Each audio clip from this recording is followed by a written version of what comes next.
کراچی میں امیر جماعت اسلامی سراج الحق نے 75ویں یوم تاسیس میں شرکت کی۔ اس موقع پر سراج الحق کا کہنا تھا کہ اس ملک پر غلام ابن غلام کا نظام موجود ہے، ہمیں اس نظام کو قرآن کے نظام سے تبدیل کرنا ہے۔ پاکستان کو ایٹمی پاور بنانے والا شخص مذہبی رجحان رکھتا تھا۔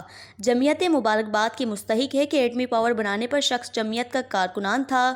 جمعیت اس ملک کو اسلام کے نام پر جوڑ رہی ہے۔ امیر ہم اس ملک کو انشاءاللہ اسلامی پاکستان بنائیں گے، ہم اس ملک کو مزید ٹکڑے ہونے نہیں دیں گے۔ وزیر اعظم مدینہ کی اسلامی ریاست کی بات کرتے ہیں۔ اگر مدینہ کی ریاست قائم ہو گئی تو موجودہ پوری حکومت سلاخوں کے پیچھے ہوگی۔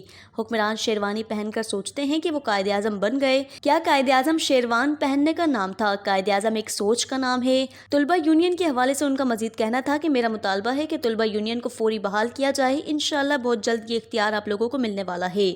جمعیت کے نوجوان نسلی لسانی بنیادوں پر نہیں بلکہ عظیم مقصد کے لیے جمع ہیں۔ نوجوان قرآن سے اپنا رشتہ مضبوط کریں، کامیابی کا واحد راستہ ہے۔ قرآن کا معاشی، سیاسی اور سماجی نظام نافذ کرنا چاہتے ہیں۔ یورپی یونین کے سفیر نے ایک ملاقات میں کہا کہ ہمارا مقابلہ جماعت اسلامی سے ہے، دیگر جماعتیں ہمارے ایجنڈے پر ہیں، جبکہ جماعت اسلامی کے پاس علیحدہ سے نظام۔ نوجوان صرف ملازمت کے لیے نہیں بلکہ اسلامی پاکستان بنانے کے لیے تعلیم حاصل کریں۔ سیاست دانوں نے ملک و قوم کو سیکولر جبکہ علماء نے مسالک میں تقسیم کیا۔